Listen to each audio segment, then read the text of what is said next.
مجھے بتائیے گا کہ یہ تو ابھی اسٹیبلش ہو گیا کہ پاکستان کی سفارتی سطح تھی، but how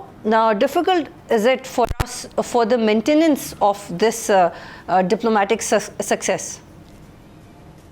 G I think thank you. دیکھیے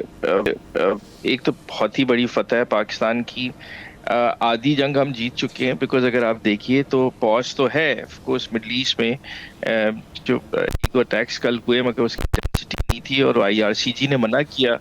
کہ آف کورس کہ وہ they are involved in those attacks. تو پوز تو آ چکا ہے، تو آدھا کام ہو چکا ہے. آف کورس اب آدھا جو کام ہے وہ اسلام آباد میں ہوگا، وہ پاکستان از میڈیٹنگ. اسے مینٹین آپ اس طرح سے کریں گے کہ آف کورس آپ کو ایک بات انڈرسٹینڈ کرنی پڑے گی کہ Israelis would always be the troublemakers and of course the sabotagers in this. اس کے لیے لائق عمل already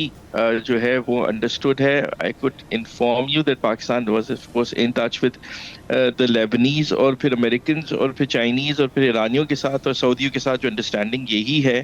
کہ لیٹ سپوز the Americans اگر بات چیت کر بھی رہیں گے اور اسرائیل اٹیک کرے گا اور اسے پیس پروسیس کو توڑے گا، تو آف کورس امریکنز اسرائیلیوں سے ڈسٹینس رکھیں گے، اور اگر وہ ڈی ایسکیلیٹ بھی ہو جائیں تو ایک ریجنل کمانڈ آ جائے گی جس میں پاکستان، سعودی عربیہ، ترکی، چائنیز اور آف کورس ریجن کے کچھ پارٹنرز ہو گئے would ensure the stability of not just Iran but of course Gulf against the Israelis. So that guarantee is coming into a play. اور اسی کی وجہ سے آپ نے دیکھا کہ Iran is now talking and of course coming to Pakistan because they needed a guarantee جو Americans کے علاوہ ہو. تو good times for Pakistan ahead. اور جو ہے ہمیں یہ بھی سمجھنے کی ضرورت ہے کہ آف کورس یہ جو بات ہے یہ فیز آپ نے کہا بات چیت ہوگی، لیکن آف کورس اس کے بعد آپ دیکھیں گے کہ جو سی پی ایمز ہیں اس کی امپلیمنٹیشنز اور آف کورس اور پھر جو ایگزیکیوشن آف وار کا جو پیکٹ ہے it would takes weeks. But of course آپ دیکھتے ہیں جہاں پہ ڈی ایسکیلیشنز ہوتی ہیں اسکیل پہ وہاں پہ جانا آپریشنلی امریکنس کے لیے بھی اور ایرانیوں کے لیے بھی آف کورس ایک مشکل بات ہوگی. تو آپ because of economics, because of pressure from international community, یہ بات ڈی ایسکیلیشن کی طرف ہی جا رہی ہے. جی بتو جی بات چیت کو آگے بڑھاتے ہیں. منصور صاحب، جس وقت سیز فائر کروایا پاکستان نے تو ورلڈ وائڈ 2.9% S&P 500 جو اسٹینڈرڈ اسٹاک مارکیٹ ہے اراؤنڈ دا ورلڈ، اس میں 2.9% کا اضافہ ہوا، اور اوور آل یہ لکھا جا رہا ہے کہ $3 ٹریلین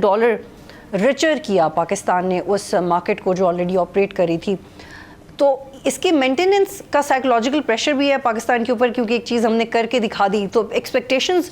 بھی پاکستان سے بہت زیادہ بڑھ گئی ہیں نیچرلی. لیکن اس میں جو اسرائیل کا فیکٹر ہے، ابھی علی بھی کہہ رہے تھے کہ امریکہ کو ڈسٹینس کرنا ہوگا اس معاملے میں اسرائیل کو، but Israel is trouble maker اور Pakistan is not talking to Israel directly.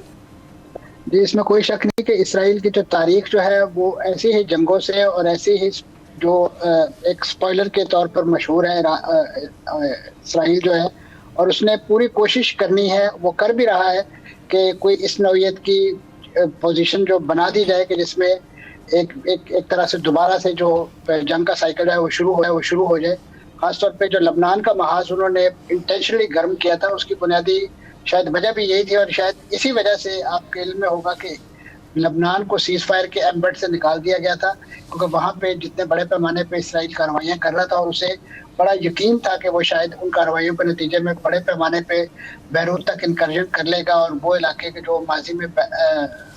حزب اللہ نے اسرائیل سے آزاد کروائے تھے انہیں ریکیپچر کرتے ہوئے بہت آگے تک چلا جائے گا، لیتانی ریور کراس کرتے ہوئے تقریباً 14% بیروت کا علاقہ کیپچر. تو اب آپ نے نوٹ کیا کہ اس پورے پروسیس کو ڈی ایسکیلیٹ کرنے کے لیے کس کی شٹ اپ کال کام آئی ہے؟ ڈونلڈ ٹرمپ صاحب کی، کہ انہوں نے ایک لحاظ سے انہیں اس پورے پروسیس سے واپسی کے لیے ہدایت کی ہے اور مشورہ دیا ہے، کیونکہ اس وقت ادروائز یہ جو پورا گیم پلان اس وقت یہاں پہ ڈپلومیسی کے طور پر یہاں پاکستان میں ایگزیکیوٹ کیا جانا ہے، اس کا مستقبل جو ہے وہ خطرے میں پڑ جاتا ہے. کیونکہ ایران جو ہے، ایران کے لیے حزب اللہ بالکل اس کی نوعیت ایسی ہی ہے جیسے امریکہ کے لیے اسرائیل کی، تو یہ لازم و ملزوم ہے. تو ایران نہیں چاہتا کہ کم از کم مذاکرات کے انیشل سٹیج پر ہی اسے ایک ایسا سیٹ بیک مل جائے کہ جس کے بعد وہ مورلی جو ہے بہت زیادہ ایک لوور پیڈسٹل پر آ جائے، اور ایسی صورت میں ظاہر ہے دباؤ کی کیفیت اس پر ہوگی، تو دیگر ایشوز پر بھی شاید اسے